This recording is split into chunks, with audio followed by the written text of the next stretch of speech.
예, 이제 시간이 조금씩 이제 지나가면서 이번 시간에는 1910년도에 한국이 일본의 식민지가 되기 시작하죠.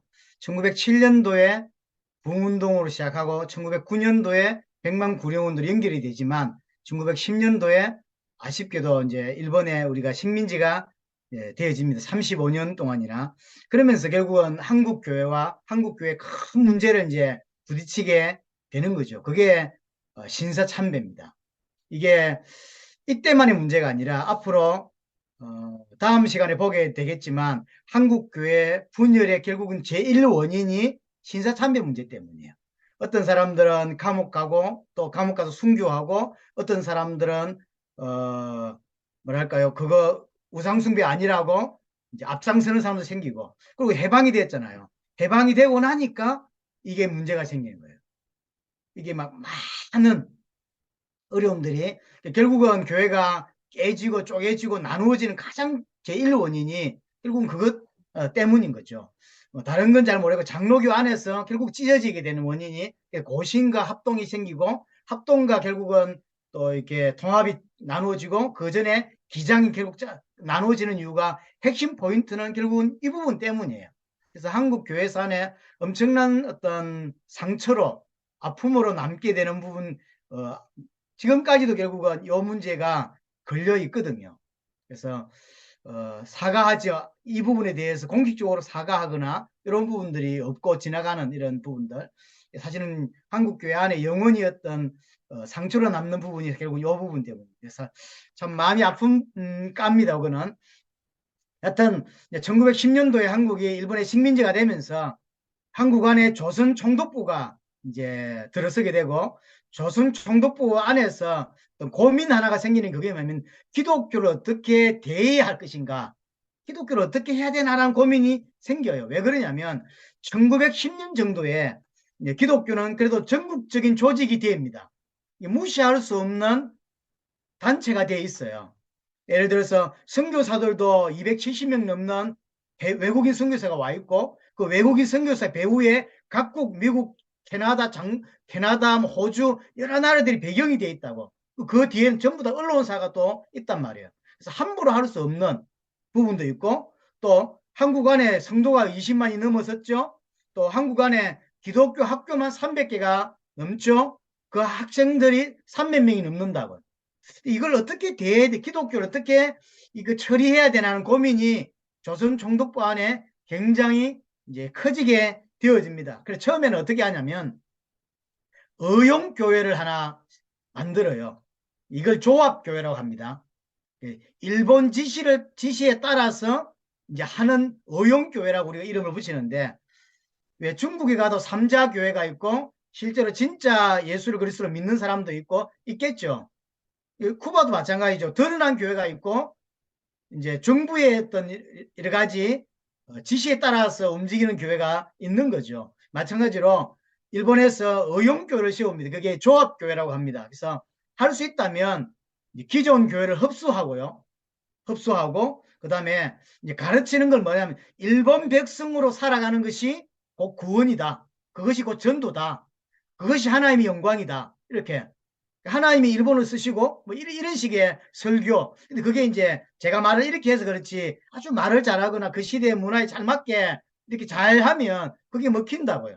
그래서 한때 150개까지 전국에 의용교회가 세워졌지만, 이게 이제 1919년 3.1 운동을 기점으로 이 의용교회가 다 결국 문을 닫게 돼요. 이 방법으로 결국은 한국 교회를 무너뜨릴 수 없다는 걸 알게 되는 거죠. 다 철수를 합니다. 그리고는 이제 방향을 선회합니다. 그냥 이게 달래서 될 일이 아니다라고 판단하는 거죠. 탄압해야 된다. 이거 일본처럼. 왜냐면 일본은 강하게 밀어붙이니까 일본 기독교 다 없어지잖아요. 천주교도 그렇게 다 거의 씨를 말려 저기 있거든. 도쿠가와가 나와서 짓밟으니까 일본은 거의 다 무너져 버렸어요. 사실은 몇 개 안 남았거든. 한국도 짓밟으면 무너지는 거지 뭐, 이렇게 생각을 한 거죠.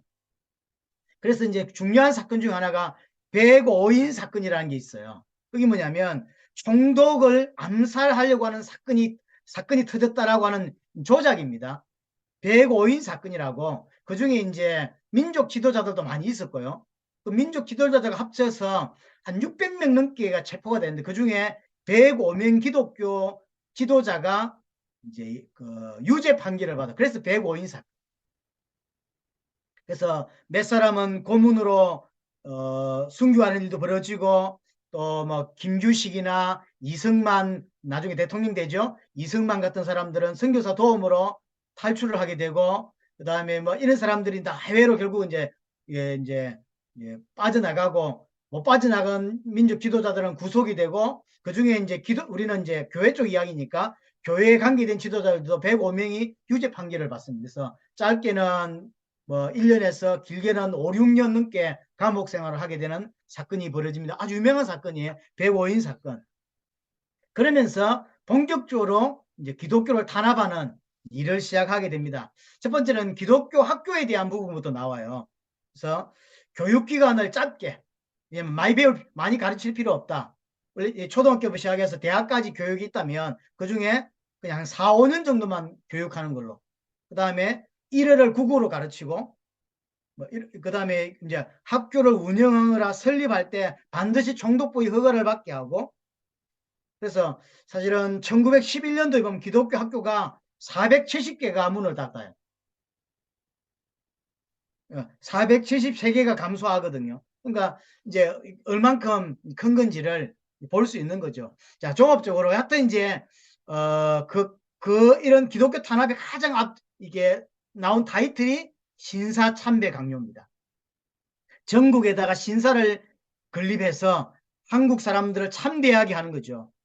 이제 한국사의 중요한 이제 현안으로 떠오르게 되고 이것이 한국교회 분열로 이제 연결되어진다고 제가 말씀드렸습니다. 처음에는 뭐 강하게 강요하려고 했던 건 아니었던 것 같습니다. 대한민국 이런 조선 사람들의 정신을 하나로 좀 만들고 통합해야 되겠다라고 하는 이런 취지로 시작을 했는데요.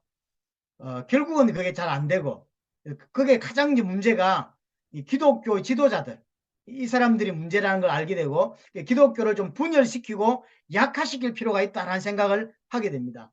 근데 다른 사람들은 어렵지 않았던 거예요. 왜냐하면 정치인들, 기업인들 신사참배 만들고 절하게 하니까 100%다 절했어요. 그 다음에 무슨 원불교다 무슨 뭐 다 절했어요. 근데 교회와 관계된 것들이 절을 안 하거든. 그 중에 가장 빠르게 신사참배에 참여한 게 사실은 천주교입니다. 처음에는 우상숭배라고 말했다가 시간이 좀 지나면 탄압이 강하게 되니까 교회를 보존해야 된다는 목적으로 우상숭배가 아닌 것으로 이제 이렇게 수용을 하게 되어지고요. 이런 것들이 이제 모든 종교에서는 전부 다 이제 절하게 되죠. 끝까지 남은 게 결국은 교회인데 교회도 이제 어쩔 수가 없는 거죠. 이제 한 교단 한 교단 다 결국은 이제 문을 닫거나 나중에 감리교도 그렇고 결국 교회가 폐쇄가 되거든요. 총회를 30년에 만들었지만 나중에 43년도인가 보니까 결국 폐쇄가 돼요. 교단 자체를 없애버려요. 그렇게 이제 되는 거죠. 그래서 감리교가 1937년에 신사참배는 종교 행위가 아니고 왜곡이다라고 하는 걸 이제 표명하게 되고 그래서 신사참배를 하게 되고요. 장로교는 제일 마지막에 이제 마지막 남은 게 장로교입니다.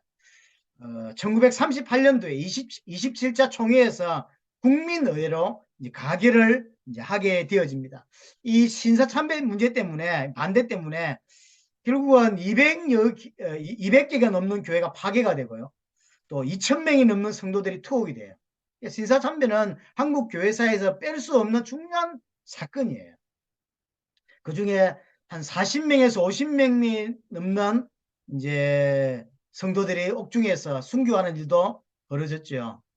앞으로 이것 때문에 또 교회 분열까지 오는 이게 작은 사건이 아닌 겁니다. 그 중에 사실 3.1 운동 때 3.1 운동은 교회가 주도한 운동은 아닙니다. 교회에서 뭐 자꾸 이렇게 이야기하기도 하는데 33인 명단 중에 기독교인이 있어서 아마 그렇게 하는 것 같긴 한데요. 유명한 사건 중에 하나가 하성의 제암리 교회 학살 사건이죠. 아실 분들 지금의 경기도 하성에 위치한 제암리 감리교회에 성도들을 밀어넣고 불을 지르죠. 그래서 성도들을 다 예, 튀어나오는 성도들을 결국 다 죽이거든요. 큰 사건이죠. 교회를 어쨌든 이런저런 모습으로 예, 박해하고 핍박하는 일이 일어나게 되어집니다. 좀 나누어서 설명을 하자면 제일 먼저는 학교, 그 다음에 이제 교회를 이제 탄압하기 시작하는데 1935년도에 평양에서 이제 중학교, 중등학교 교장들을 다 소집을 해요. 그리고는 신사 참배할 것을 요구를 합니다. 여기 이제 교장들이 거절을 하거든요. 그러니까 거절하니까 거절한 교장의 일바따로 해임을 하고 강제 추방을 해요. 그 지역에 살지 못하게 만들고요. 그래서 이제 학교는 두 개 중에 하나를 선택을 해야만 해요. 학교를 유지하려면 신세삼배를 해야 되고 신세삼배를 안 하려면 학교를 폐쇄해야 되는 일이 벌어지는 거죠. 이 가운데 제일 앞장선 학교가 이제 1937년에 남장로교 선교부입니다. 남장로교에서 우리는 하나님을 가르치고 복음을 전하려고 학교한 것이지 학교를 유지하려고 하는 게 아니지 않냐. 그래서 학교를 폐쇄시켜 버립니다. 먼저. 그래서 그 호남 쪽에 학생만요. 그 학생들 배움받은 학생들만 4,800명이 넘거든요. 이제 그들 앞에 부끄러우면 안 된다라고 하는 거죠. 그래서 북장로교회가 남장로교회가 먼저 학교를 폐쇄하고요. 영남 지역의 호주 장로교회도 결국은 그 신사참배를 반대하고 1939년에 학교 폐쇄를 결정하게 되어집니다. 단 약간의 진보적인 성향을 가졌던 캐나다 선교부는 캐나다 장로교회는 신사참배를 허용하게 되고요. 학교 교육을 지속해야 된다라는 주장을 하게 되고 그래서 학교 교육을 지속하게 됩니다. 학교 교육을 지속하려면 세우는 신사참배 절을 해야 되니까 그렇게 하는 거죠. 이런 팀도 생기게 되고요. 우리가 조금 봐야 될 건 이제 교회 쪽인데요. 천주교가 1936년에 신사참배를 가결하게 되죠. 하게 되고 37년에 감리교가 그리고 43년에 1943년은 선결교가 아예 교단이 해체가 돼요. 더 이상 지탱할 수가 없게 됐죠. 침례교가 44년에 교단이 해체가 되기도 하고 그 전에 구세군이나 성공회가 가장 먼저 우상숭 이게 신사참배에 동참을 하거든요. 언제든지 그랬어요. 저는 개인적으로 구세군이나 혹시 이런 구세군이나 성공회에 관계되어 있다면 용서하시고 들으십시오. 기본적인 신앙 자체가 저는 그렇다고 생각을 합니다. 성공회는 천주교 다른 게 거의 없습니다. 처음에 여러분들 다음에 한번 이야기할 수 있는 시간이 있을지 모르겠는데 종교개혁을 보게 되면 종교개혁의 뭐 루트부터 시작해서 칼빈, 저빙글리 이렇게 넘어가잖아요. 그중에 가장 마지막에 된 게 영국의 종교개혁입니다. 그 영국의 종교개혁이 어디냐면 성공회거든요. 지금의. 그래서 영국의 종교개혁은 그럼 그 영국의 종교개혁은 결국은 우리 신앙이 성경과 다르구나 라고 해서 한 게 아니라 결혼 문제 때문에 헨리 8세가 자기 형수하고 결혼을 했거든요. 좋아서 결혼을 했는데 애를 못 낳는 거예요. 애를 못 낳는 것 때문에 애를 낳아야 되겠다 싶어서 그럼 다른 여자하고 결혼을 해야 되겠죠. 그래서 교황청에다가 지금 내가 사실 형수하고 결혼했다. 이거 결혼 무효다. 결혼 무효라고 말해주라 했더니 전주교에서 지가 좋아해서 결혼해가지고 이게 뭔 말이냐 이런 거죠. 그래서 안 된다라고 하니까 에이씨 그럼 난 나가. 그래서 나온 게 영국 종교개혁이에요. 그게 성공회입니다. 그래서 그 내용이 틀려서 나온 게 아니라니까요. 그래서 성공회는 지금은 그런지 모르겠는데 그 단어나 이런 게 똑같습니다. 천주교하고 옷도 이렇게 같고요. 신부라고는 단어를 쓰고 다 미사라는 단어를 쓰고 다 똑같습니다. 왜냐하면 본질적으로 루트나 칼빈하고 내용이 달라요. 내용이 틀려서 나온 게 아니라니까 자기 결혼 때문에 나온 거예요. 그래서 이제 그 안에서 이제 결혼을 하잖아요. 그래서 몇 번의 결혼을 하고 그 안에 이제 여러 이제 딸들이 나오면서 결국 이제 그 유명한 메리 여왕이 등장하고 이런 게 그 배경이지 않습니까? 성공회는 그런 면에서 또 구세군도 사실은 이제 구제 쪽에 너무 많이 치우쳐 있을지 몰라도 이런 부분에 나오면 가장 먼저 시사담배 이런 데 가장 먼저 허용했던 팀들이 구세군, 성공회 이런 쪽이에요.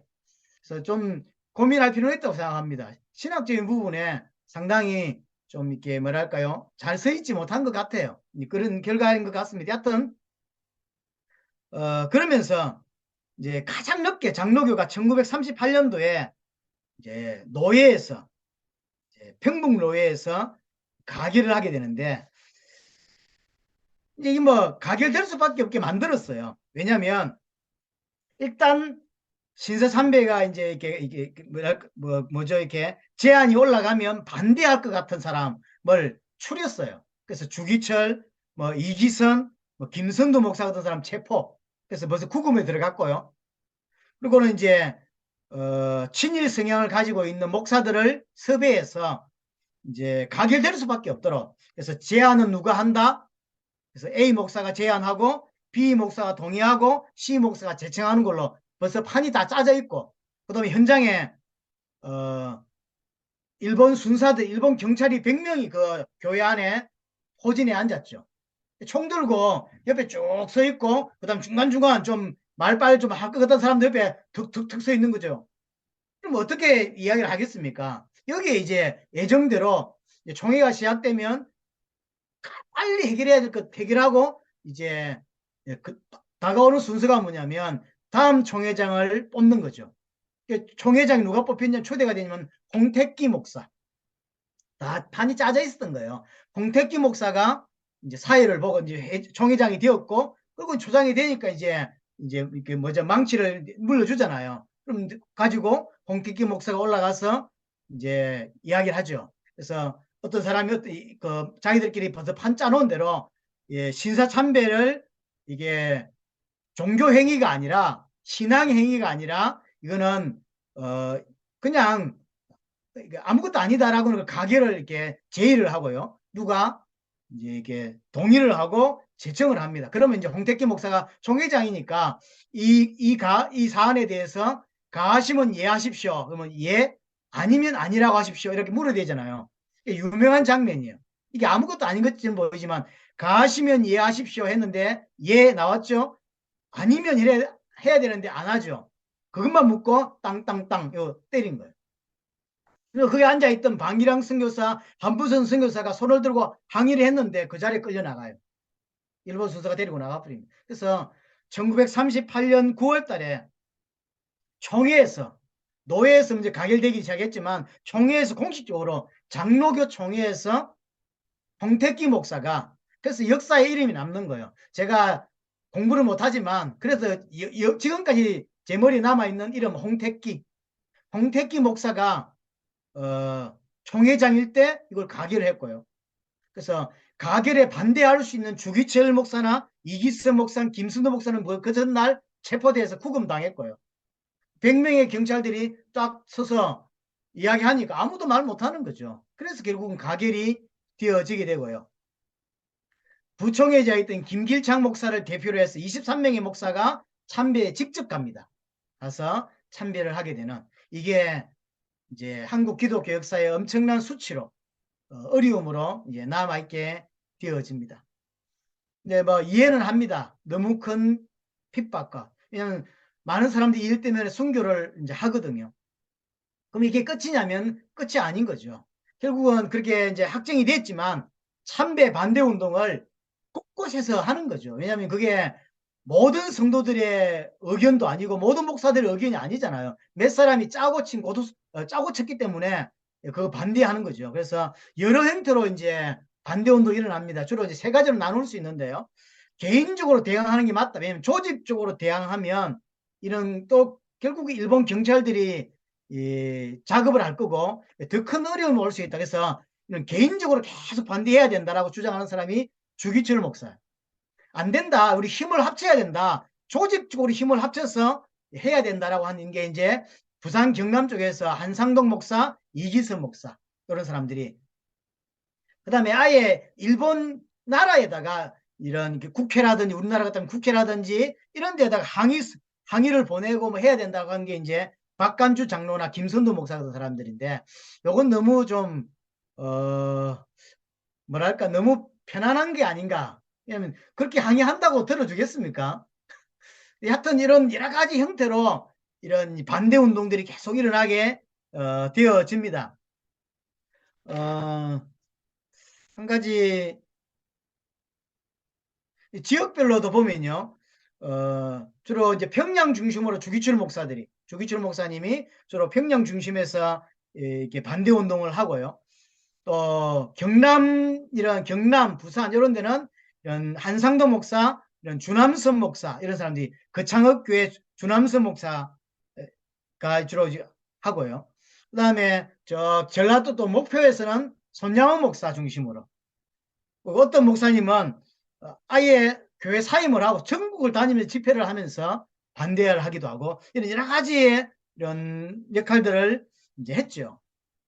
그 중에 이제 신세 참배 반대라면 그 누구나도 떠오르는 인물이 주기철 목사입니다. 일사각오란 이름으로 잘 알려져 있는 주기철 목사.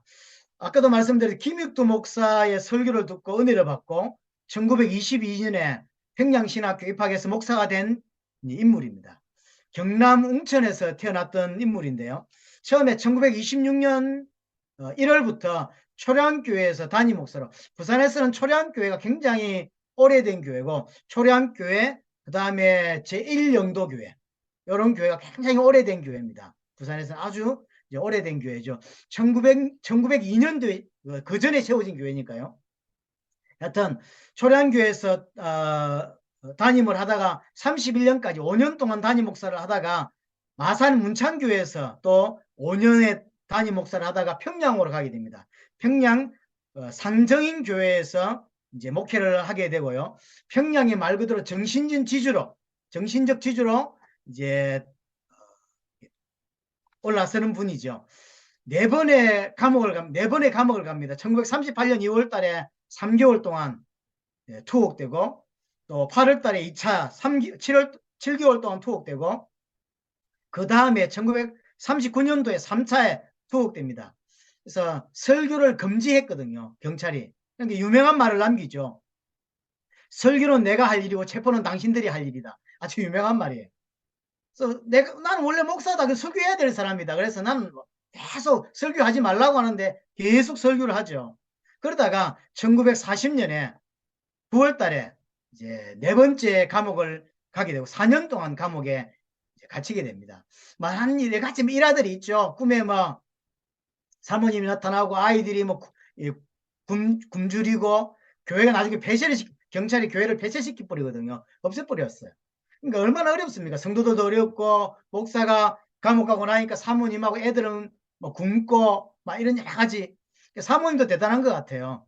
너무 목사님이 감옥에서 고통을 당하고 고문을 당하고 어려우니까 혹시나 이렇게 항복하고 싶어 사모님이 와서 그랬다고 하잖아요.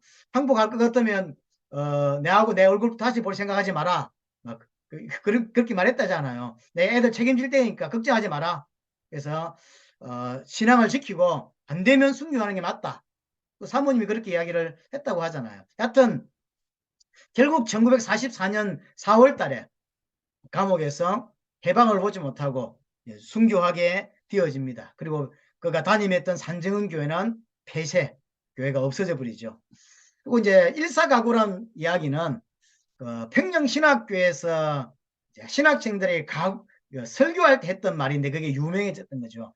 일사가고 한 번 죽는 건데 올바르게 살아야 되지 않겠냐. 올바른 각오를 해야 된다는 거죠. 하여튼 우리에게서 주기철 목사는 그 신사참배에 반대했던 대표적인 인물로 우리에게 각인되어 있습니다. 한국 교회사에도 아주 존경받는 인물로 나와 있는 거죠. 그리고 남쪽은 한상동 목사나 주남선 목사 중심으로 계속 반대 운동이 일어나고요. 전라도는 손양원 목사 중심으로 또 이기선 목사 같은 경우는 아예 교회를 사임하고 전국을 다니면서 이런 일들을 많이 하게 되어집니다. 그게 사진 하나를 이제 그분들 얼굴 나와 있는 게 예. 여기 이제 주기철 목사죠. 예, 제가 나름 사진을 좀 이쁜 걸로 고른다고 골랐습니다. 주기철 목사고, 예, 한상동 목사고, 아까 말했던 박간준 장로, 이제 일본에 항의를 하고 이렇게 해야 된다고 했던, 그 다음에 주남선 목사, 이런 사람들. 이 외에도 안희숙 사모나, 안희숙 선생이나 또 더 있는데, 유명한 이런 사람들이 있죠. 하여튼 이런 사람들이 대표적으로 이제 신사참배에 반대하는 이런 것들을 많이 이제 했습니다.